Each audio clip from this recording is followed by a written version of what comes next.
थे कि कोई फॉर्च्यूनर पे घूम रहा है, सफारी पे घूम रहा है, तो लोग कहते थे कि फलनवा के पुतवा है, वो सबसे नालायक निकल रहे कि ओकर दादा और परदादा बनेलती है, सब बेच के खा गया।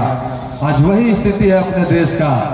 आप समझ लीजिए कि सारे संपत्ति बेच के ये अंबानी अंडानी से देश चलवाना चाहते हैं, उद्योगपतियों से यह देश चलवाना चाहते हैं। इनका एक ही उद्देश्य है, पूरा देश की संपत्ति अगर इनके जाएगा तो ये अंबानी अंडानी ऐसे उद्योगपतियों को सौंपने का काम करेंगे। ये गरीब विरोधी सरकार है, युवा विरोधी सरकार है। ये आने वाला लोकसभा 2024 हम लोगों को बीच में है। अगर 24 में हम लोग इसको अगर सत्ता से नहीं उखाड़ के बिगेंगे तो ये हम लोगों को पीढ़ी आने वाला हम लोगों को माफ नहीं करेगा। इसलिए हम लोग को एकजुट होके और बाबा साहब के जो दिया हुआ संविधान है, बाबा साहब का दिया हुआ जो हमारा अधिकार है, बाबा साहब दिए थे एक वोट का एक अधिकार, चाहे राजा हो या रंग, राजा का बेटा हो या रंग का बेटा है, सभी का एक ही वोट का एक ही अधिकार, यानी कि हम वोट दें या राजा का बेटा दे। यह लोकतंत्र ये वोट से ही बदला जाएगा। बाबा साहब का जो दिया हुआ अधिकार से ही हम लोग बदल सकते हैं। पहले राजा का कोख से जन्म लिया ही राजा होता था, लेकिन बाबा साहब जब यह आज़ादी के बाद संविधान हमारा लागू हुआ तो आप जानते हैं कि जिसको आप लोग मत देते हैं वही आपका देश का राजा होता है। तो ये आपके जो है आपको अधिकार दिया है बाबा साहब, और उस अधिकार को समझना होगा, आपको आगे आना होगा कि कैसे हम इस लड़ाई को लड़ेंगे। यहाँ पे लोग आते हैं, सभाएं में देखते हैं बहुत भीड़ होती है, हम लोग बाबा साहब के आधे लोग सुनते हैं और आधे लोग चले जाते हैं। चलिए बाबा साहब के भाषण सुन ली। हम कहते हैं कि बाबा साहब के हर लोगों को उनका किताब हर घर में होना चाहिए और उनके विचारधारा को पढ़िए, और वैसे विचारधारा जो बाबा साहब जो विचारधारा हम लोग को दिए हैं, जो हम लोग को विचारधारा पर चलता है, उसके साथ हमको जाने की जरूरत है, उसको हमको समझने की जरूरत है। आज देख रहे हैं कि जब जयंती होती है तो जो आपके घोर विरोधी हैं, तो ये समझने की जरूरत है कि कौन आपके विचारधारा पे चलने वाले आदमी हैं। अभी हमारे महेश बाबू बोल रहे थे ऐसे ऐसे कानून लाके थोप दिया जा रहा है।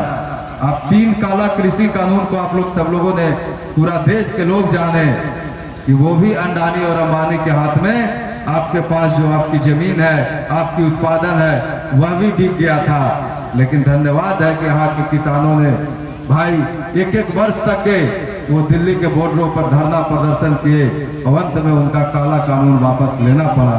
तो इसलिए संघर्ष से ही परिवर्तन होगा और शिक्षा से ही परिवर्तन होगा।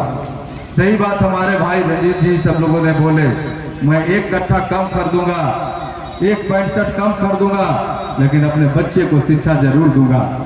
शिक्षा से ही देश को परिवर्तन किया जा सकता है।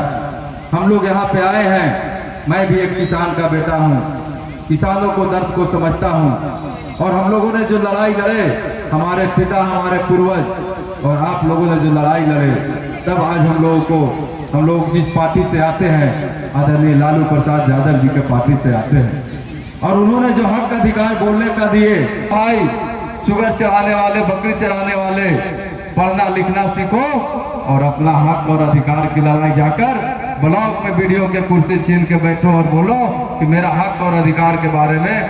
तो ये सब हम लोगों को बताने का काम आदरणीय लालू प्रसाद यादव जी ने किए। तो ये देश वैसे लोगों का देश, आज जो गरीबों का यह देश है। जब हमारे राहुल कुमार भाई देख रहे हैं कि राहुल गांधी जब बोलते हैं, वो उन्होंने अंबानी अडानी के जब टीका टिप्पणी किए, आज देख लीजिए कि देश जो है सीबीआई, ईडी और इनकम टैक्स 3 जो इनके जमाई हैं, उनके द्वारा इनका यह देश चलाया जा रहा है। कोई भी बोलता है, आज सत्यपाल मलिक जी के देख लीजिए, ये अपने कुर्सी के लालच में हमारे जवानों को कैसे शहीद किए। कम से कम हमारे सत्यपाल मलिक जी का भाई जमीर तो जागा कि वो सच्चाई जनता को बीच में बताने का काम किए। लेकिन आज अगर जो बोलता है उनकी आवाज बंद करना चाहते हैं। ये प्रिंट इलेक्ट्रॉनिक सारे मीडिया को खरीद कर यह देश जो है ये अपने भाई चलाना चाहते हैं और ये देश बेचना चाहते हैं। इसलिए इस देश को बचाना होगा तो बाबा साहब के संविधान को आगे करना होगा, और बाबा साहब ही जो हम लोगों को हक और अधिकार दिए इनके ही संविधान से इस देश चलता है, लेकिन उसको भी छेड़छाड़ करने का काम कर रहे हैं। ये संविधान को बदलना चाहते हैं, ये आरएसएस का जो है नागपुरिया संविधान लागू करना चाहते हैं।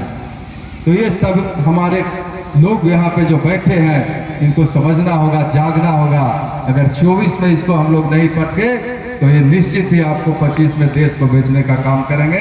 तो मैं ज़्यादा कुछ नहीं बोलना चाहता हूँ। बैठे हैं हमारे यहाँ पे सतीश भाई जी, और अम्बेडकरवादी अगर बनना है, अम्बेडकर जी के विचारधारा को जन जन तक पहुँचाना है और हर लोगों को शिक्षा में आगे आना है। और जब शिक्षित हो गए तो अपने हक और अधिकार और मनोवादियों के खिलाफ लड़ने के लिए वो सब कुछ जानेंगे। इसलिए सबसे पहले आपका हथियार है शिक्षित होइए, संगठित होइए और संघर्ष बनिए। यही कहकर मैं अपनी वाणी को समाप्त करता हूँ। जय हिंद, जय भारत।